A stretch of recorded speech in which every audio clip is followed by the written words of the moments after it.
you have a situation now where the West Bank of the Palestinian territories is now a Swiss cheese because it's really been cut up by walls.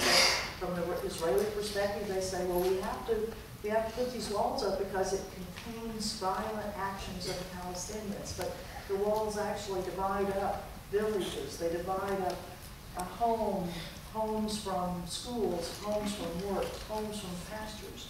And it is a purposeful way of dividing up into smaller and smaller areas, people that will no longer be able to have contact. They've already broken the link between Gaza. Gaza, this little tiny place that we know more as Gaza Strip, and it's named that way because it is a strip of land right along the Mediterranean. It's 25 miles long and 5 miles wide. And in that small area, 1.5 million people live. It's one of the most densely populated places on Earth. And yet, in the last 4 years, there's been a quarantine, a siege, a blockade around it, because there was a democratic election.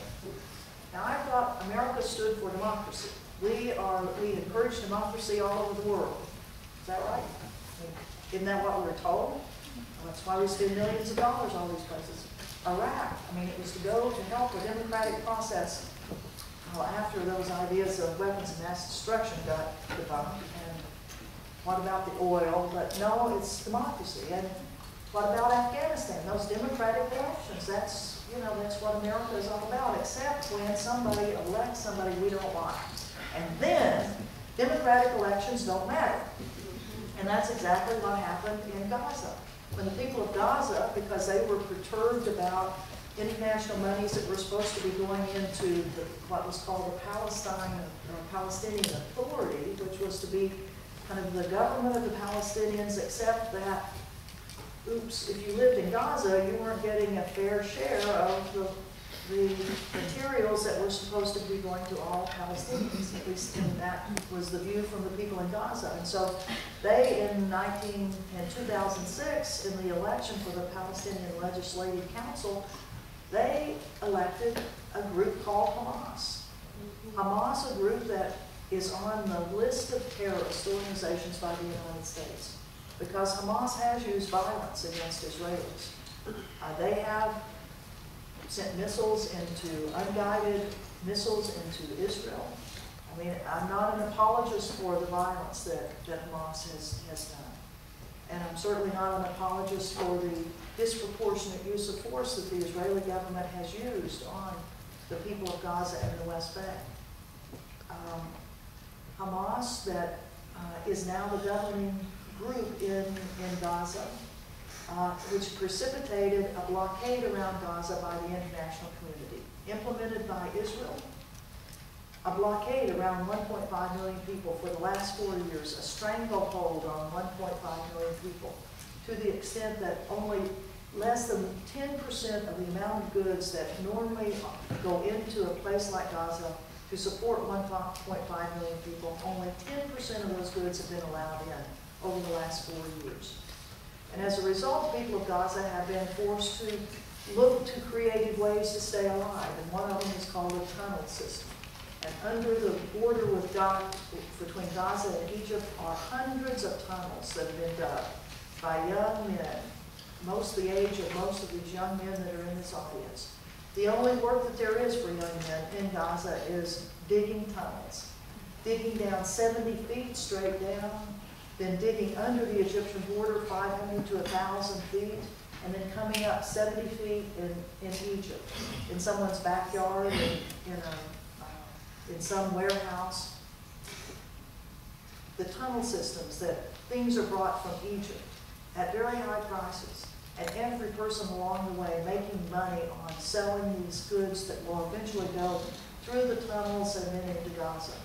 Food, materials, Pampers, car parts, and the Israeli government will say weapons. And probably there are some, but the overwhelming use of those tunnels are for keeping people alive. Well, in the last 4 years, with this brutal blockade that is supported by the United States, as we support blockades all over the world, If you look at the blockade, a 50-year blockade quarantine of Cuba. Well, that's really worked, hasn't it? The Castro brothers are still right there. You look at 10 years of a blockade over Iraq to get the Iraqi people to overthrow Saddam Hussein. And a brutal, brutal blockade it was. 500,000 young kids died of lack of food and lack of medicines. And if you Google Madeleine Albright, our Secretary of State at the time, Iraqi kids, and you'll see the quote. You'll see the quote that, yes, it was worth it. The deaths of those 500 kids, it was worth it because of the pressure we put on the people to overthrow Saddam Hussein. I mean, these are brutal things. In 4 years, the people of Gaza have been in this blockade, in the siege, this stranglehold, in this open-air prison where they cannot move. They have to have the permission of the Israeli government to get out of Gaza, to have medical treatment outside, to visit family members that are dying. You have to get the permission of Israel, and Israel doesn't give it very often.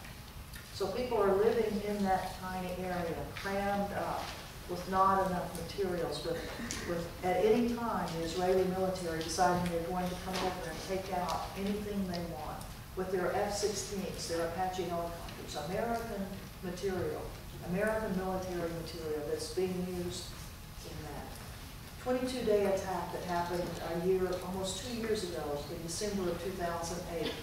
22 days that went into January 2009, where over 1,440 people were killed in Gaza. 5,000 left home, 5,000 wounded, 50,000 left homeless, and virtually every bit of the civil infrastructure of Gaza destroyed. Virtually every industry destroyed. Every construction firm taken out. The one dairy that was there, the one place where cows were milked, the one chicken farm gone. The sewage plant, where now every day 80 million liters of partially treated and untreated sewage goes into the Mediterranean.